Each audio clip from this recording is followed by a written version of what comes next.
Good afternoon, Abraham. It is. I've been doing really good with manifestations in conjunction with synchronicities, and I want to share with you. Manifestations are all about timing, and timing and synchronicity, that's the perfect So it's combination one and the of words. same? Yes, Okay. it is. I want to share some things with you, some specifics. And we want to throw one more Sure, word in, and then yeah. we won't interrupt Sure, again until take your you've time. spilled it. The other word is cooperative components. Cooperative components, timing, synchronicity, it's all the same. And I do all your principles, Abraham, to the best of my ability. And I do the appreciation, like you say, instead of gratitude, the appreciation. And I do what's like an appreciation prayer every morning, and I goose it up, as you say, where I really get feeling behind it. And I'll just pick some random things, like how much I just love kangaroos in Australia.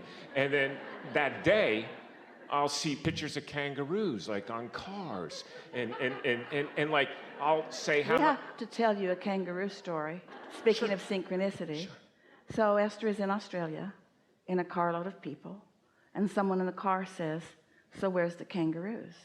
And the driver of the car says, kangaroos don't just go hopping down the street. But then one did. Were you in Australia?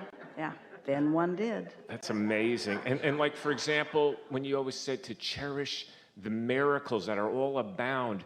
And for example, I love dragonflies. So I'll thank in the morning with my prayers on my knees with so much joy about dragonflies and how they've been on this earth as a species for 300 million years.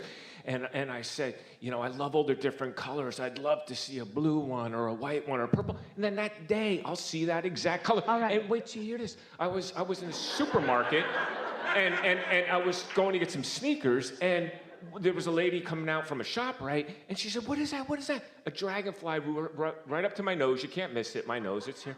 And it flew right up to my nose. She said, what is that? I said, it's dragonflies. They come see me because every morning I thank how much I love them and that they've been here 3 million years as a species. I mean, and I'll get to my question. But before you do, can you hold your question Sure, for just sure. a moment? Because we want to tell you something that you've given us the perfect opportunity Thank to you, take Abraham. thought to a place it has not been before. Thank you. And it's where we began today, but you've brought us full circle, and this is really a wonderful thing. Creation is about getting in the flow. And we began today by talking about the law of attraction and about the path of least resistance. So now think about thought paths. So think about how when you think in connection with your source energy, because you're in appreciation when you're doing it. So you've got that leverage. You're all tuned in, tapped in, turned on with this energy of source. So you have a powerful, powerful point of attraction. And you are thinking about the dragonfly or anything, the dragonfly. Think about what your thought is doing to carve out the path of least resistance. Can you see how that thought just creates the pathway that makes it not just logical but absolute, that dragonfly or many would find their way into your experience because you've carved out the path? Did you hear us? Esther carved out a path to her wonderful driver putting the wrong fuel in the van. She carved out that path, not meaning to, not wanting to, but she was part of the process, and so was he. That's what your power of influence is. You are carving out paths all of the time. So you started with this really important position of manifestation. We want you to think in terms of every moment being manifestation, and in this manifesting moment, what paths are you carving out with your powerful thoughts? If you want dragonflies, think about them. You carve a path and they come to you. Doesn't matter what you want, carve the path. But when you carve the path of its absence, when you carve the path of its blockage, when you carve the path of it not coming, you've carved that path too. You get what you think about. You are path carvers. Stay there for a moment and feel that. Feel the importance of that. You create your own reality, and this is how.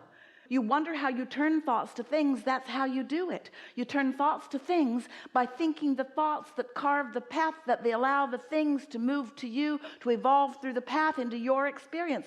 That's how it works. That's how thoughts turn to things, by you carving out the path. So if you want to know why the things are in your experience, you carved a path. If you want to know why people behave to you the way they do, you carved a path. You want to know why you're disrespected? You carved the path. You want to know why you're respected? You carved the path. You want to know why funny things occur to you? You carved the path. You want to know why you feel bad? You blocked the path you carved. You asked for it, but now you're not letting it in. You see what we're getting at?